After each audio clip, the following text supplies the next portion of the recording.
Hello children, today in this video I am going to discuss with you a new chapter from your social science textbook. This is chapter number 16, Indian Government. Children, you know that many countries have democratic governments and India has also a democratic government.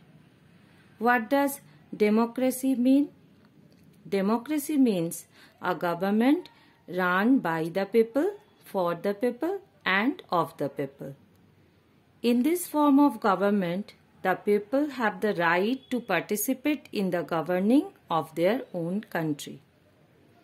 India became an independent country on the 15th of August 1947 and became a republic on the 26th of January 1950. India today is a union of 29 states and 8 union territories.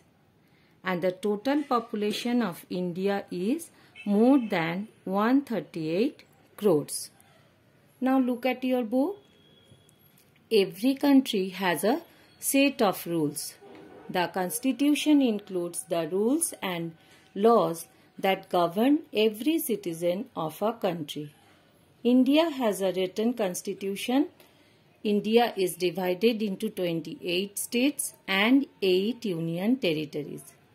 Since India is such a vast country, one government is not enough to administer it.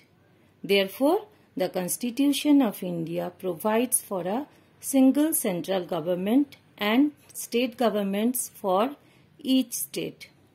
Power is shared between the states and the center. So children, what is a constitution?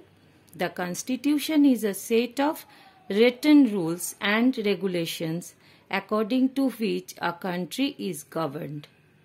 If there are no written rules, people ruling over a country might do so according to their own whims. So it is important, especially in a democracy, that the government functions according to clearly laid down rules. India has also a written constitution, and children, as you know that India is a big country, so it is difficult to govern such a big country by a single government, and so Indian government works at different levels. State level covers an entire state like West Bengal, Bihar or Kerala, and the national level refers to the entire country. Both the state government and the central government work for the welfare of the people of India. Thus, the power is shared between the states and the center of our country. The central government governs the entire country. It makes the laws that are applicable to everyone in the country. It is also responsible for the defending the country, and it deals with issues that concern the entire nation. The central government directly controls the union territories. So children, the central government governs our entire country India, and this government makes the laws that are applicable to everyone in the country. Means these laws are applicable to every citizen in our country. And this government is also responsible for the defending of our country, and it deals with issues that concern the entire India. The central government directly controls the 8 union territories of our country. The state governments maintain the law and order in their respective states. The central government helps the state government when required. So children, the state governments maintain the law and order in their respective states, and central government helps these state governments when they needed. The central government has three branches: the legislature, the executive, and the judiciary. The parliament or the legislature makes laws. The executive, consisting of the president and his appointed officers, implements the laws. The judiciary ensures that laws are not violated or misused. So the the central government has three branches. First one is the legislature, second one is the executive, and third one is the judiciary. What is the function of the legislature or parliament? The parliament or the legislature makes laws. And what is the function of the executive? The executive implements these laws, and the executive consists of the President of India and his appointed officers. The judiciary ensures that these laws are not violated or misused.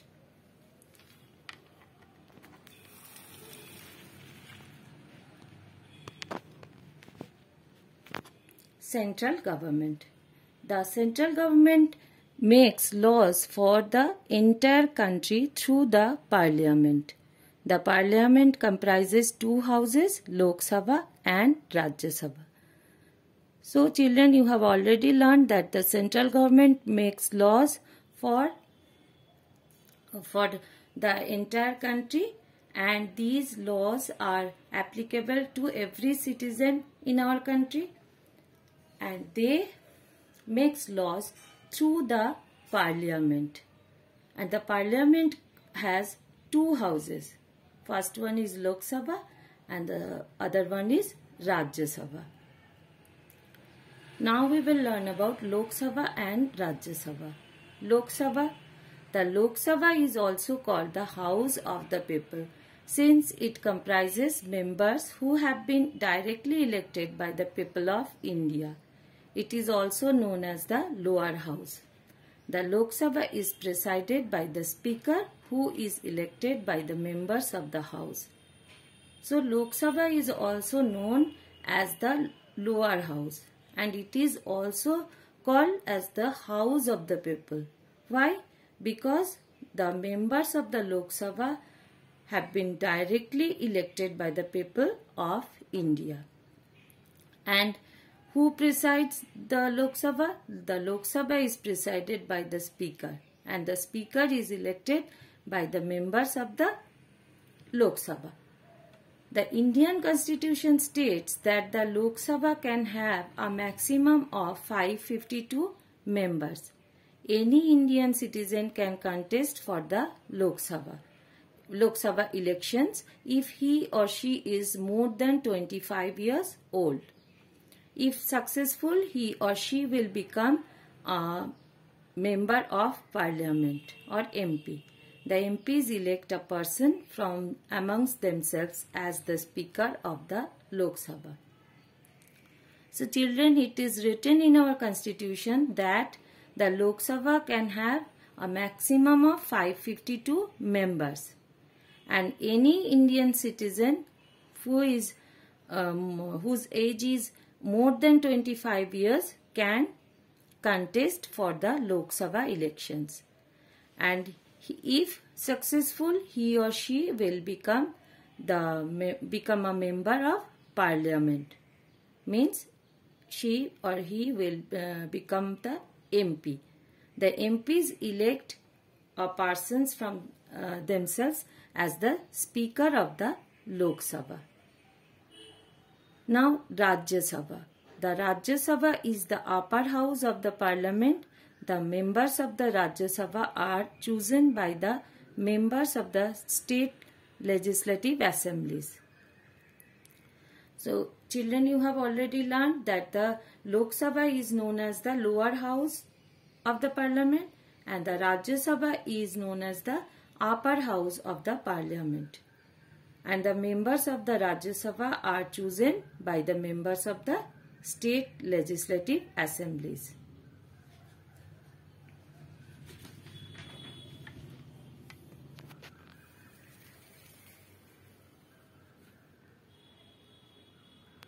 The President nominates 12 members in the Rajya Sabha. They are generally famous people like intellectuals, artists, authors, scientists, prominent names from the world of social sciences or sports persons. The Vice President of India acts as the Chairman of the Rajya Sabha. The members of the Rajya Sabha are elected for a period of 6 years. After every 2 years, 1/3 of its members are retired and new members are elected. So, 12 members of the Rajya Sabha are nominated by the President of India, and these members are generally famous people like they may be authors, scientists, prominent names from the world of social sciences, or they may be some sports persons or intellectuals, etc. And the Vice President of India acts as the Chairman of the Rajya Sabha. And the members of the Rajya Sabha are elected for a period of 6 years. After every 2 years, 1/3 members of the Rajya Sabha retire and new members are elected. The President.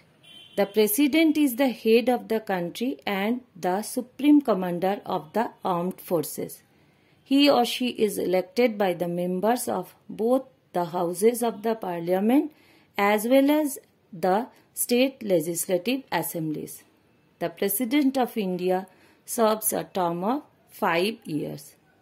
So, who is the head of our country? The President is the head of our country, and the President is the supreme commander of the armed forces. The President of India is elected by the members of both the houses, means both the houses of the parliament, means the members of he or she is elected by the members of the Lok Sabha and Rajya Sabha, and as well as the state legislative assemblies. And the President of India serves for the country for a term of 5 years. The Prime Minister, the political party that wins the majority votes, forms the government. The party chooses a leader and the President invites him or her to form the government. This leader becomes the Prime Minister of the country. He or she then selects the members to form the Council of Ministers. So children, you know that many political parties participate in the election, and the political party that wins the majority votes in the election forms the government. And the political party chooses a leader amongst themselves, and the President invites this leader to form the government. This leader becomes the Prime Minister of our country, and then he or she selects the members to form the Council of Ministers. State governments. The elections are held in all the states of India to elect members of the state legislative assemblies. The state legislative assembly is also known as the Vidhan Sabha. The legislative assembly makes laws for the state. The members of these assemblies are called the members of the legislative assembly. They are elected for a term of 5 years. So the state legislative assembly is known as the Vidhan Sabha, and this assembly makes laws for the state. And the elections held in all the states of India to elect members of the state legislative assemblies. And the members of these assemblies are called the members of legislative assembly, and they are elected for a term of 5 years. The political party that wins the election in a state is invited to form the state's government. The leader of this party is chosen as the chief minister, who in turn appoints a council of ministers to assist him or her. The head of a state is a governor. The President of India appoints the governors of the states. Children, you have already learned that the President is the head of our country. And who is the head of a state? The governor is the head of a state.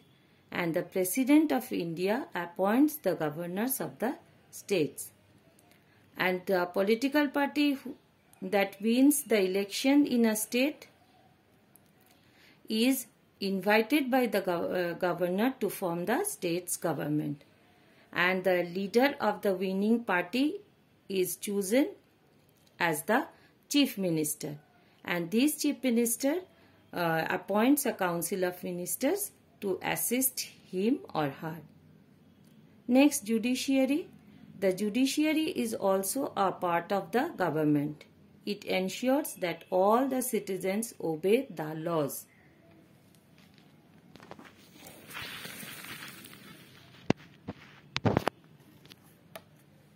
It provides justice and punishes those who violate the laws of the country of India. So, judiciary is also a part of our government, and it ensures that all the citizens obey these laws, and it provides justice to every citizen and punishes those who violate the laws of the country of India. The members of the judiciary are called judges. All the states have a series of courts, right from the lower courts to the high courts. The high court is the highest judicial authority in a state or a union territory. The districts in the states also have their own courts. The Supreme Court of India is the highest judicial body in India. It has the final say in all the legal matters. The President of India appoints the judges of the High Courts and the Supreme Court.